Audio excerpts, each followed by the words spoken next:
If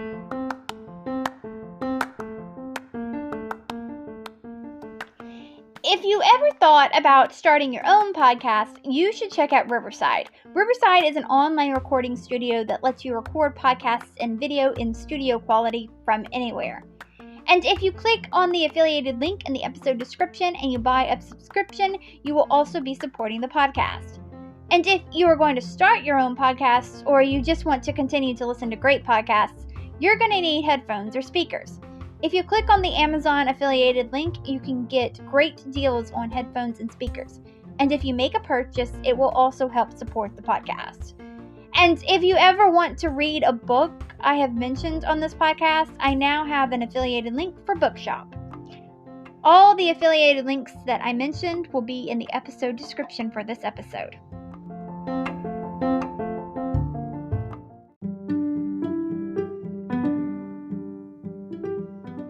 This is just a reminder that this podcast has merch and a Patreon, and if you could contribute to one of those to help keep this podcast going, I would greatly appreciate it.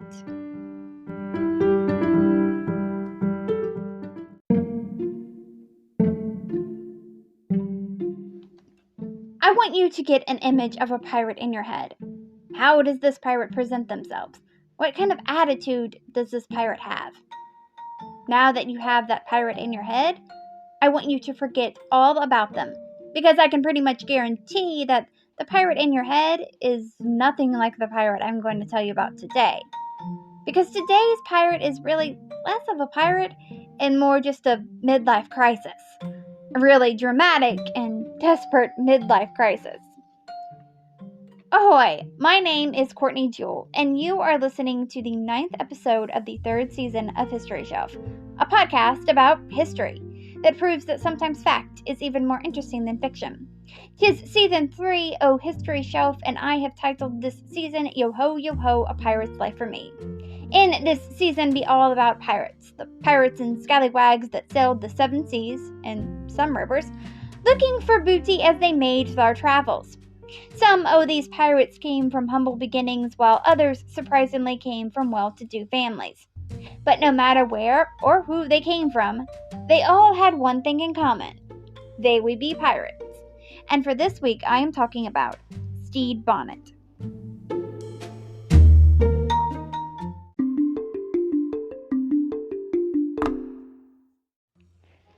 Before I get talking about Stede Bonnet, I wanted to inform you that if you are listening to this episode on the day that it comes out, September 19th, 2023, then it is Talk Like a Pirate Day.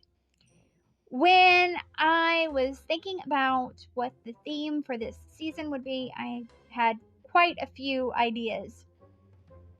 And when I realized that an episode this season would be released on Talk Like a Pirate Day, that just cemented my choice that this season would be about pirates. So, don't forget to talk like a pirate today. Now, let's learn about a real-life pirate. Stede Bonnet, aka the Gentleman Pirate, was not the scary and dangerous pirate that made sailors shake in their boots. He was never going to have a nickname that meant the Great Devil like Blackbeard had. He was never going to have the successful pirate career that Bartholomew Roberts had. It almost feels strange to even compare Stede to those pirates. But I am getting ahead of myself, because this week's story doesn't start off on a grand vessel on the open sea, but rather on a plantation in Bridgetown, Barbados in 1688. That is the place and year Stede was born. He was born to the parents Edward Bonnet and Sarah Stevens. His family was a wealthy English family. Edward owned an estate with over 400 acres and slaves in Bridgetown. Stede was christened on July 29, 1688. Stede had 2 siblings, sisters named Frances and Sarah. At just the age of 6, Stede found himself an orphan and the inheritor of his father's estate. Stede's guardians made sure that he received a great education, and they made sure that he became a gentleman.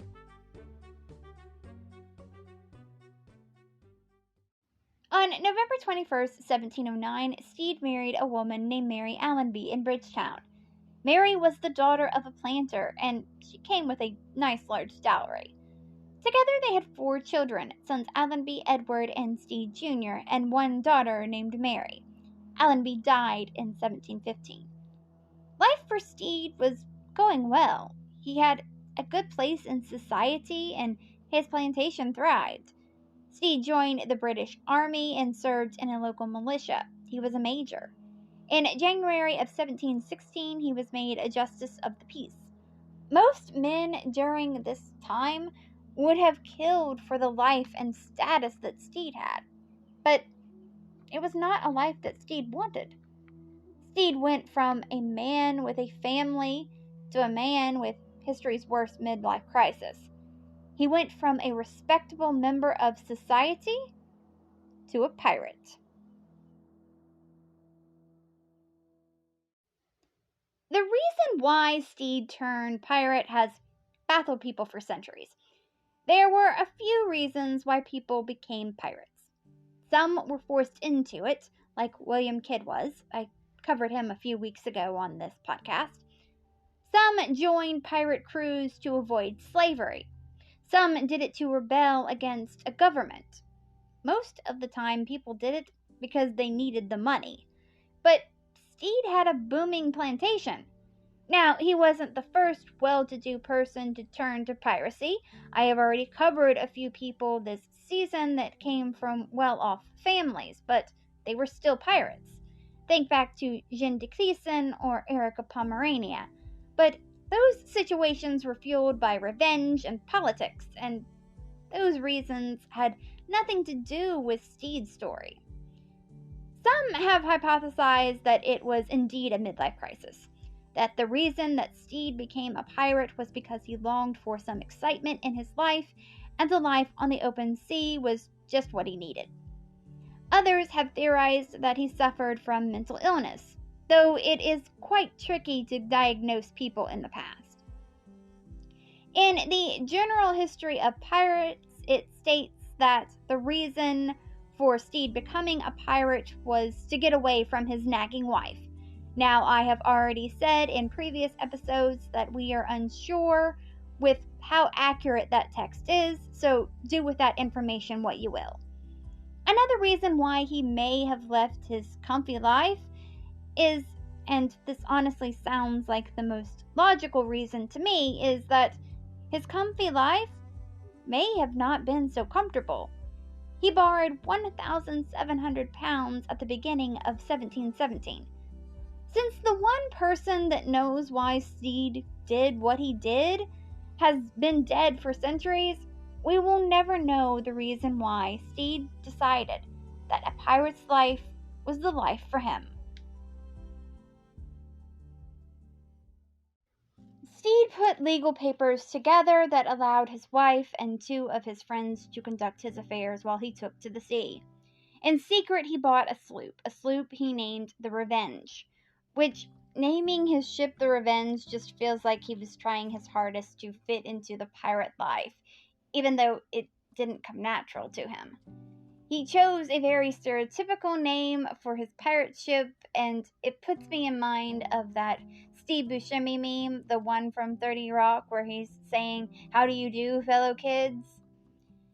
The Revenge had 10 guns and a crew of 70 to 80 men. This crew was made up of experienced seamen, and that was a good thing because Stede had to heavily rely on them because he had 0 experience at sea.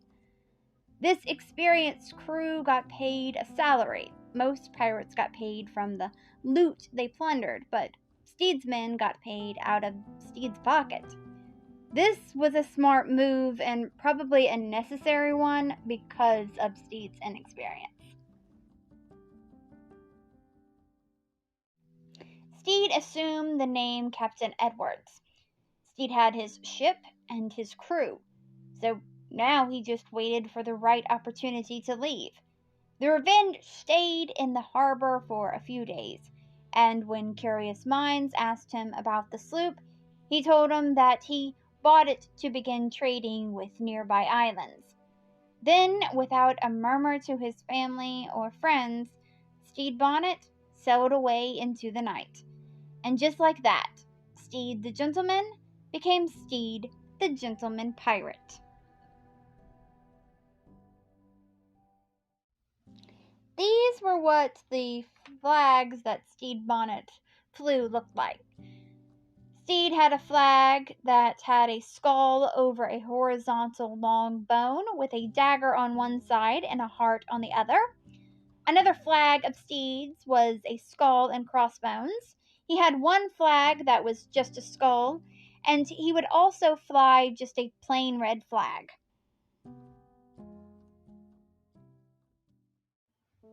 He captured 4 ships in Virginia. The name of those ships were the Anne, the Turbot, the Young, and the Endeavour. 2 of those ships came from Scotland and 1 came from England.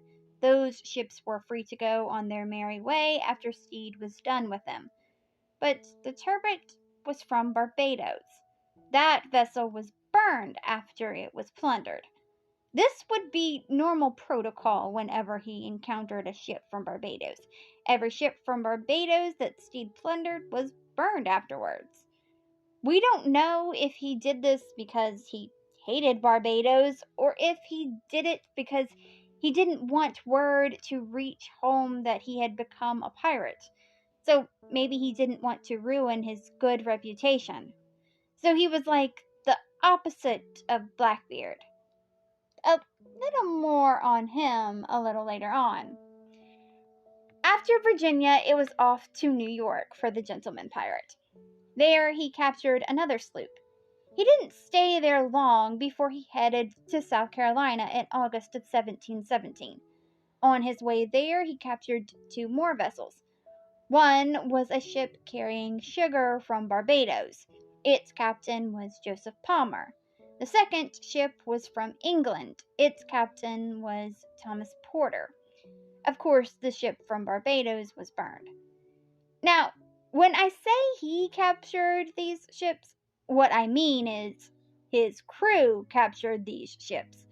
Stede didn't know what the hell he was doing, and his crew was starting to take notice.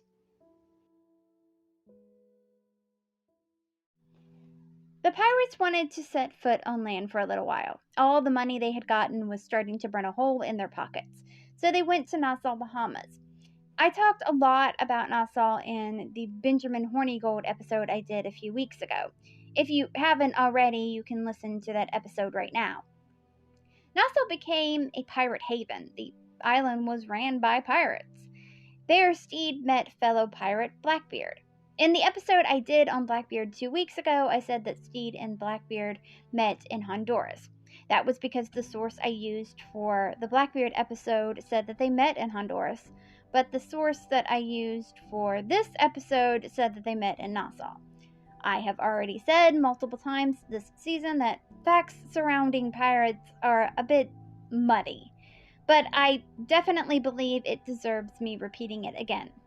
I personally would be more apt to believe the Stede source because the information that we have on Stede is a lot more reliable than the information that we have on Blackbeard. After Stede and Blackbeard met, they struck up a relationship.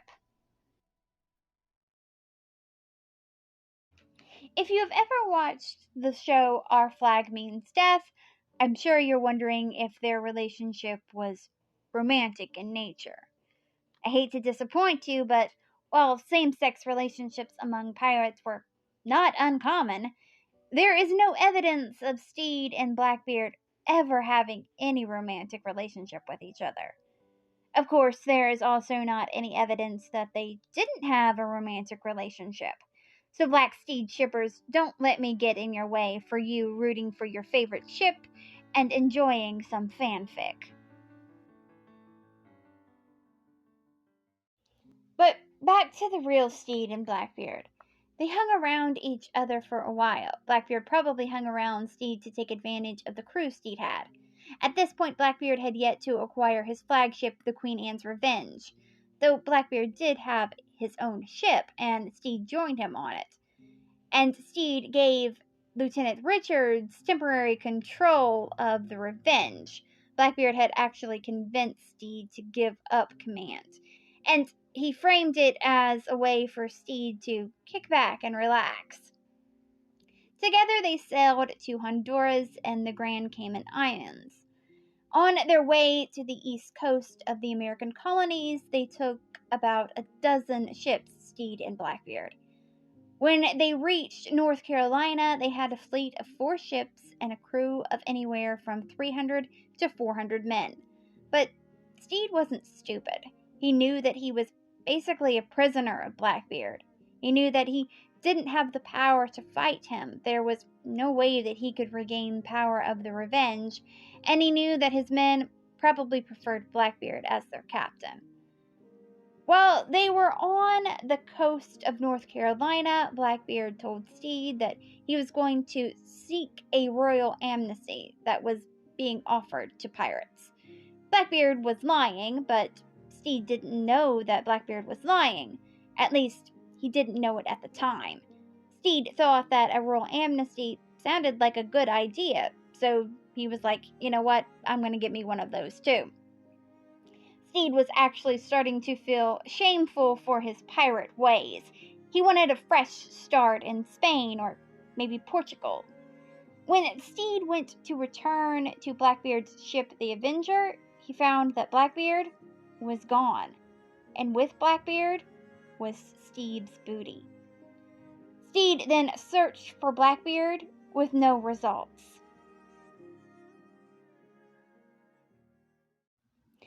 Stede had gotten his ship back from Blackbeard because Blackbeard no longer needed it, because now Blackbeard had the Queen Anne's Revenge. In Honduras, Stede came across the ship the Protestant Caesar in the spring of 1718. His inexperience was a real hindrance, and he failed to take the merchant ship. He was even injured in his attempt to take the ship. He was injured bad enough that he was no longer fit for duty. But soon after this, Stede ran into an old friend, or maybe a better term for what Blackbeard was would be a frenemy. Pirates cared about loot, and they weren't too forgiving. So Stede's men had pretty much had enough with Stede's lack of skills. So they begged Blackbeard to take control of the Revenge. Blackbeard happily agreed to take over the vessel. So Stede found himself, once again, the guest of Blackbeard on his own ship. Or maybe a better term for what Stede was would be a prisoner. In May of 1718, both Stede and Blackbeard decided to get a pardon from the governor of North Carolina, Charles Eden.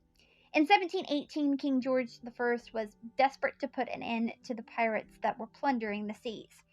So he offered all pirates a pardon. It was known as the King's Pardon of 1718. This gave a second chance to any pirate that wanted it. If you got a pardon before the deadline ended, then all was forgiven. It didn't matter what you had done. They could also get a commission to become a pirate hunter. So Stede and Blackbeard went to Bath, North Carolina, and got pardons for themselves and their crew. Blackbeard left, and if you want to know what became of him, then you can listen to the episode that I've already done on him.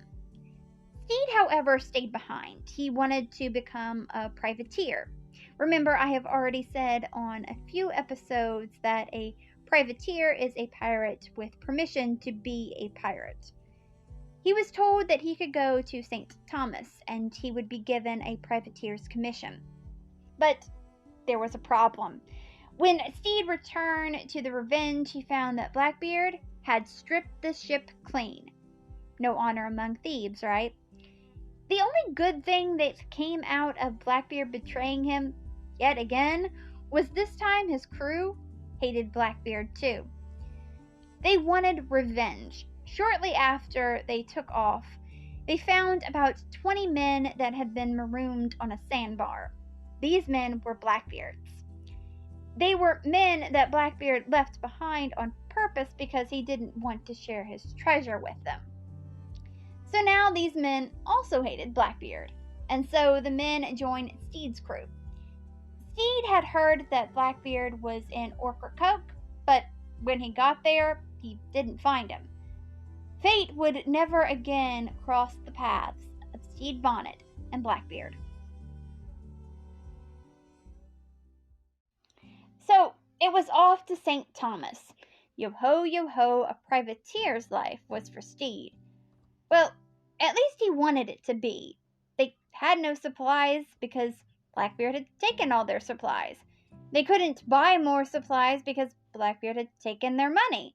They couldn't steal more supplies because they were no longer pirates. The king's pardon was a one-time deal, so they couldn't just go get another pardon after they got the supplies that they needed. They eventually found a merchant ship that was willing to trade with them. And by willing, I do mean that Stede and his crew held the ship at gunpoint and forced them to trade with them. And by trade, I don't mean that it was an equal exchange. Stede got barrels full of pork and bread, and the merchant ship in return got a few casks of rice and an old cable, which was the chain that was holding the anchor. A few days later, they did their version of trading with another ship and got 2 hogshead of rum and 2 of molasses. It wasn't long after that Stede decided to cut the bullshit and admit to himself that he had turned pirate again. Stede this time was going by the name Captain Thomas, and he changed the name of the Revenge to the Royal James. Captain Thomas was different. Captain Thomas had learned a thing or two on the open seas. No longer was he the clueless idiot, and if you ask some historians, he was no longer the gentleman pirate. Now he was feared. Some historians say he was one of the few pirates that actually made prisoners walk the plank. Mostly that only happened in fiction. Stede also started to flog his crew as a form of discipline from either naval or merchant ships. And on those ships, flogging was often used as a form of discipline, but pirates often didn't take too kindly to this. So the fact that his crew stayed with him after Stede had adopted this form of discipline shows that they now respected him as a captain.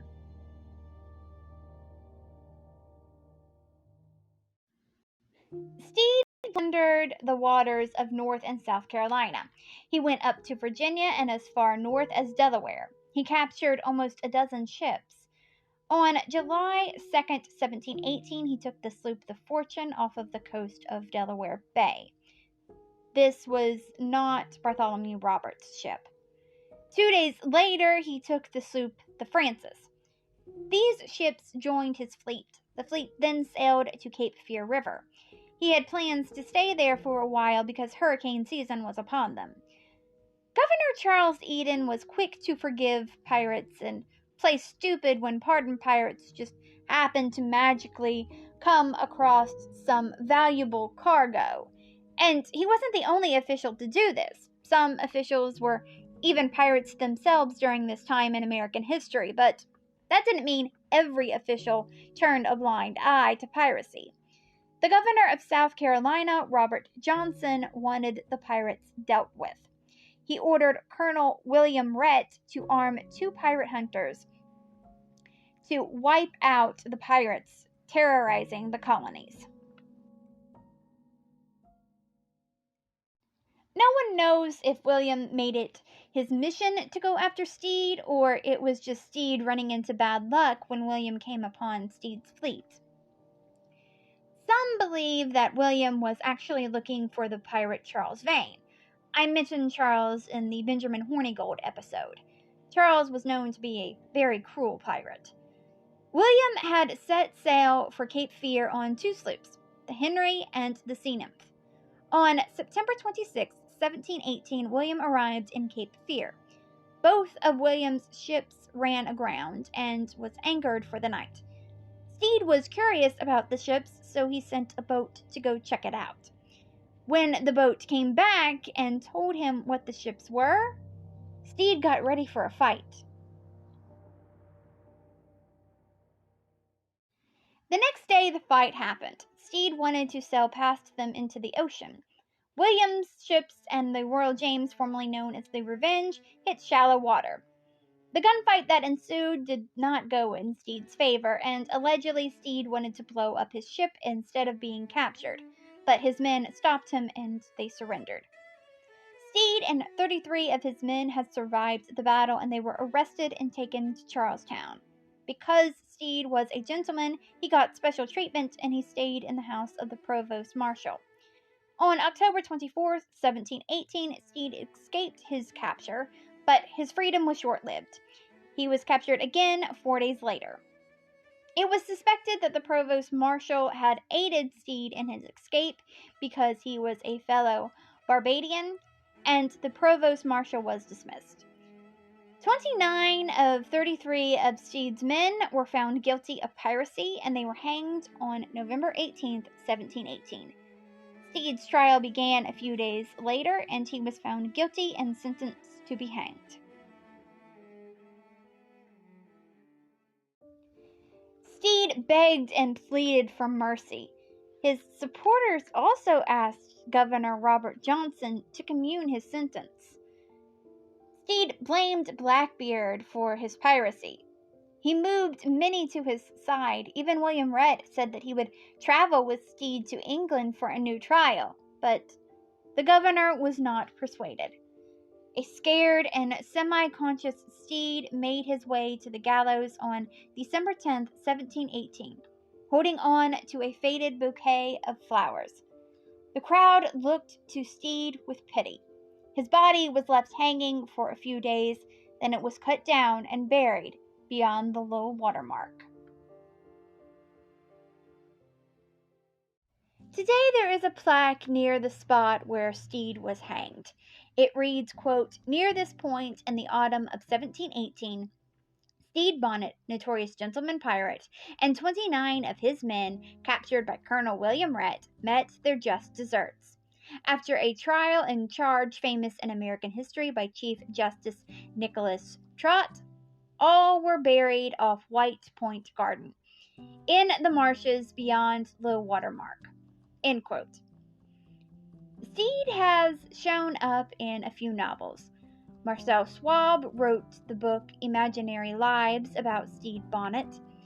Stede is a character in Tim Power's novel on Stranger Tides, and also in Kate Bonnet, Romance of a Pirate's Daughter by Frank R. Stockton. That novel is about Stede's fictional daughter. Stede is a character in the film The Devil and Daniel Webster. Stede is in the video games Sid Meier's Pirates and Assassin's Creed 4 Black Flag. The radio program This American Life had a feature on pirates on May 17th, 2017, and Stede was mentioned in that. And I have already told you about the comedy TV show Our Flag Means Death. And there is also a comedy musical called Stede Bonnet, a Fucking Pirate Musical. And that was the life of Stede Bonnet. Thank you so much for listening to the 9th episode of the 3rd season of History Shelf. There are 15 episodes planned for this season. Next week's episode is going to be about Samuel Bellamy. I hope you come back for that. A few things before we go. If you want to follow this podcast on social media, the TikTok is at History Shelf.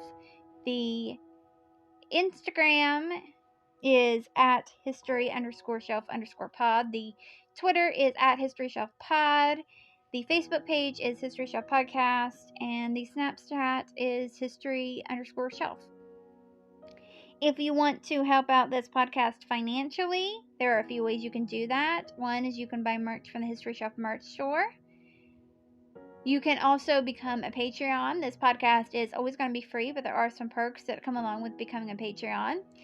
The first tier is called History Student, and that is $1 a month. And with that, I will give you a thank you on all social media platforms. I will also choose one Patreon at random for each episode I do, and at the end of the episode, I will give that Patreon a shout out. The second tier is called History Fan, and that is $3 a month, and with that, you will get the first tier, plus you get to vote in a poll that helps me choose the theme for the next season of this podcast. The third tier is called History Buff, and that is $20 a month, and with that, you get the first 2 tiers, plus you will get a handwritten note of thanks mailed to you from me. And the last tier is called History Lover, and that is $40 a month, and with that, you get the first 3 tiers, plus you get to choose one item from the History Shelf merch store. You can choose any item that you want, all but the zip-up hoodie. That's the only item that's not available for the Patreon. You can also take out ad space on this podcast. I have a gig on Fiverr that lets you do that. Also, if you click on one of the affiliated links and you buy something that supports the podcast, there's one for Riverside, there's one for Amazon, and there's one for Bookshop. But if you want to help out this podcast financially, but you don't want any of the merch or any of the perks, and you don't want to buy anything, I have turned on listener support on Spotify for podcasters. But the best way that you can help support this podcast is to just continue to listen to it. And there are a few other ways that you can help out this podcast for free. One is if you are listening on a platform that lets you rate this podcast 5 stars and or leave a positive review. If you do that, that would be very helpful. Also, sharing this podcast on social media with your friends and family would be very helpful. Alright, well, until next time, keep learning, keep loving history, and come back for next week's episode. Bye.